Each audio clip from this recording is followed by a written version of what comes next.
A mansion is on the market for $10 and no one wants to buy it. There aren't a lot of people who will ever know what it's like to own their very own mansion, but still, we can dream of having a theater in the basement and an Olympic-sized swimming pool in our garden.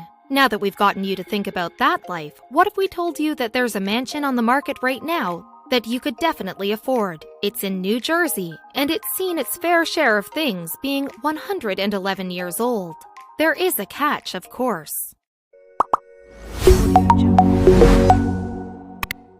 The average price of housing in New York is $342,000 according to Zillow listings. That's just too expensive for a lot of people living in New York. So now, just think about that $10 mansion. Can you imagine the turn-up at that open house?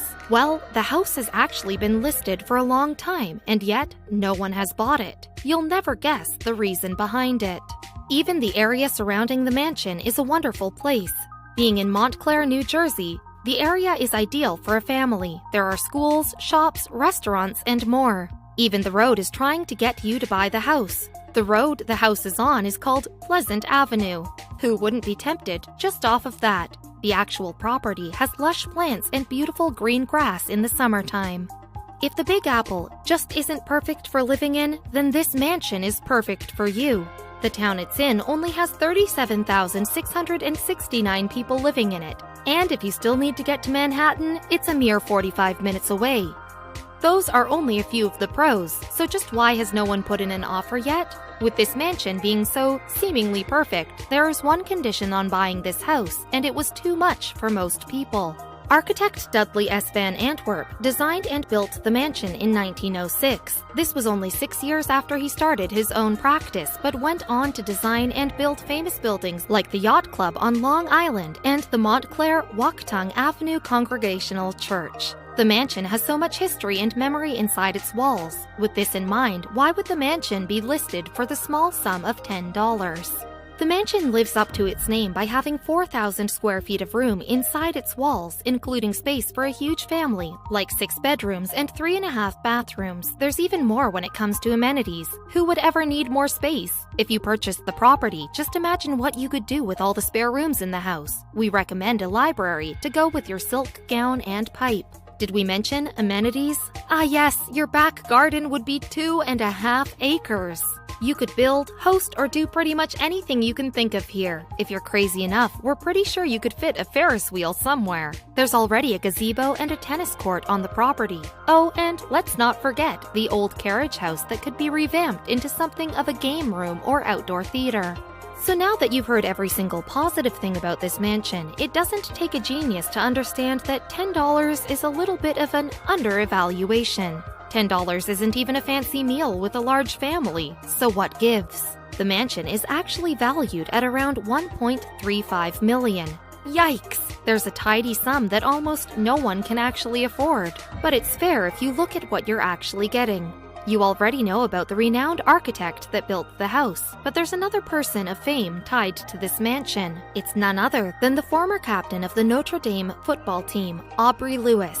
He was an amazing football player in his time, and he even had his old high school name, their field house, after him. But even though he was destined for greatness, Aubrey would never see it through. He didn't go down a path of professional player, and instead decided to do something else. When it comes to first, Aubrey Lewis was no stranger to them. He was the first African-American captain for any football team and afterwards went on to be the first training class of African-Americans for the FBI.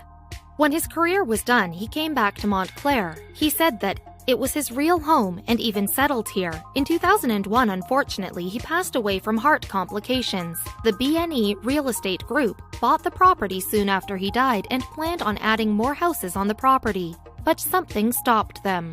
After the real estate group bought the property, they agreed to keep the mansion completely intact because of its heritage. Because of this, they couldn't build the houses they wanted to. They had to come up with a new plan. They figured out another way of doing things. They put the property up for only $10 in hopes that someone would buy it, knowing full well what the consequences would be. So, how bad could the deal be that people would turn up a $10 mansion? The problem with the property is that the mansion can't stay where it is in Montclair. So, if someone buys the property, they'll be responsible for moving the house elsewhere. That's a huge cost. This is why everyone who's been interested has turned and ran. Carmen Warren of Montclair says it best. Where are they going to put it? Why would I want to buy such a big monstrosity of a house and don't know where to put it? That's a lot of house to move. We couldn't agree more.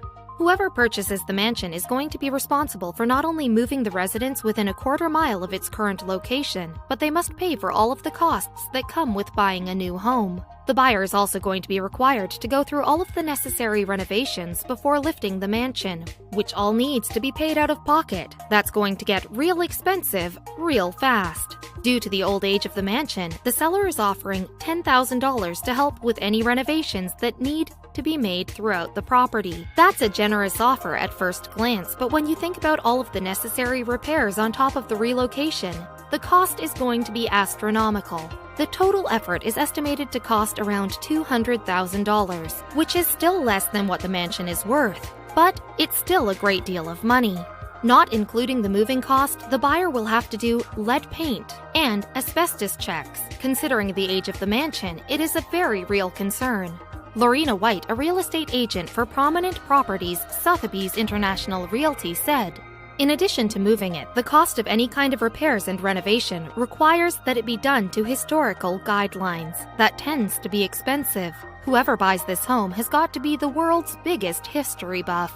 Pretending there was no price involved and no renovations had to be made, how on earth do you even start moving a house of this size? There are definitely going to be some mailbox casualties, not to mention tree branches are going to be falling down left and right. As odd as it sounds, picking up and moving an entire house is not exactly unheard of, and in some cases can be financially beneficial to the homeowners. In 2007, Julie and Randy Olson of Brook Park, Minnesota uprooted their entire home after a value suddenly plummeted and they couldn't secure a loan to build a new one. Luckily, one of their friends was selling their home for $1, and we thought $10 was cheap, to help a future wildlife reserve. The Olsons bought the property and had their Brook Park home moved for $22,000, a fraction of what the property is worth. If the Olsen story is any indication, relocating a house is possible and can be financially beneficial if you go about it in a smart way. In some cases, it actually might be a sensible thing to do. Not to mention that once it's relocated, you're not going to have to worry about those costs ever again. Maybe a fix here and there, but nothing like the initial cost of renovations and uprooting an entire home. Big picture, a beautiful home, great suburban location, a nice story to tell friends at any gathering, and a whole lot of room to entertain. All you need to do is skip buying a movie ticket every week.